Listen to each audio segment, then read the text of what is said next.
नमस्कार मित्रांनो, तुमचं स्वागत आहे हेल्थ रिव्हर्सल स्टुडिओमध्ये। उन्हाळा आला की आता शिगेला पोहोचला। अशा कडक उन्हात कधी कधी कोणाची तब्येत बिघडेल हे सांगता येत नाही। अचानक चक्कर येणे, उलट्या होणे, शरीर फरफरणे, अशा वेळी एकच नियम लक्षात ठेवा, म्हणजे आधी तुम्ही डॉक्टरांचा सल्ला घ्या किंवा डॉक्टरना बोलून घ्या।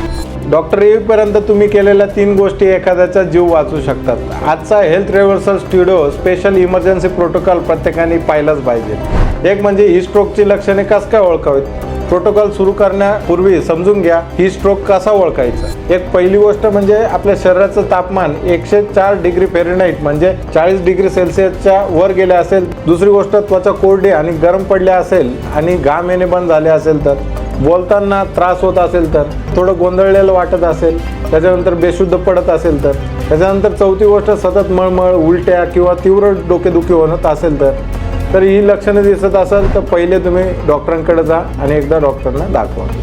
तर त्यासाठी पहिली पायरी म्हणजे रॅपिड कूलिंग। तापमान तातडीने कमी करणं हे खूप महत्त्वाचे आहे। सर्वात पहिलं काम म्हणजे रुग्णाला उन्हातून हलवून सावलीत किंवा एसीच्या खोलीत न्या।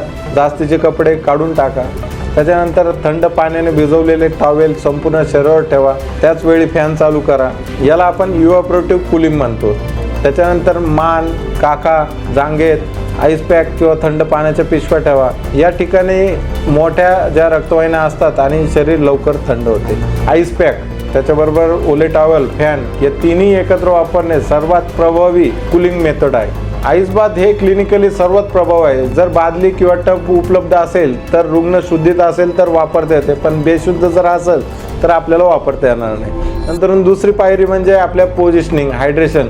दुसरं महत्त्वाचं काम रुग्णाची योग्य स्थिती आणि पाणी देण्याची पद्धत म्हणजे पोझिशनिंग। रुग्णाला कुशीवर म्हणजे लेफ्ट लॅटरल पोझिशनला झोपवा, म्हणजे एका कुशीवर झोपवा। त्यामुळे उलटी झाल्यास ती फुफ्फुसात जाणार नाही, रुग्ण सुरक्षित राहील म्हणजे ॲस्पिरेशन होणार नाही। जर रुग्ण पूर्णपणे शुद्धीत असेल तर हळूहळू पाणी, ORS, नारळाचे पाणी द्या। नंतर बेशुद्ध किंवा ग्लानीत असलेल्या रुग्णाच्या तोंडात चुकूनही पाणी टाकू नका, त्याच्यामुळे ॲस्पिरेशन, निमोनिया किंवा ते अन्ननलिकेत न जाता श्वासनलिकेत जाऊन निमोनिया व्हायचे भरपूर चान्सेस असतात। तिसरं काम म्हणजे रुग्णावर लक्ष ठेवा आणि तातडीने मदत मागवा। मग ते काय असेल, तुम्हाला कोणाला बोलून किंवा ॲम्ब्युलन्स कशाने तुम्ही हॉस्पिटलला घेऊन जातील। त्याच्यानंतर रुग्णाचे श्वसन आणि नाडी याच्यावर सतत ते लक्ष ठेवा। जर सीझर म्हणजे कोणाला आकडी फिट येत असतील तर आजूबाजूच्या कठीण वस्तू बाजूला करा, रुग्णाला धरून ठेवण्याचा प्रयत्न करू नका।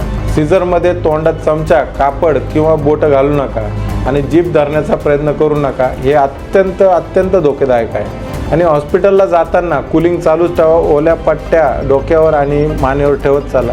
तर मित्रांनो, हा होता आपला हेल्थ रिव्हर्सल स्टुडिओचा इमर्जन्सी प्रोटोकॉल। हीट स्ट्रोक ही मेडिकल इमर्जन्सी आहे, एकही मिनिट वाया घालू नका। तर याच्यासाठी 3 मंत्र लक्षात ठेवा। एक पहिली गोष्ट म्हणजे डॉक्टरांना कॉल करा किंवा ॲम्ब्युलन्सला कॉल करा।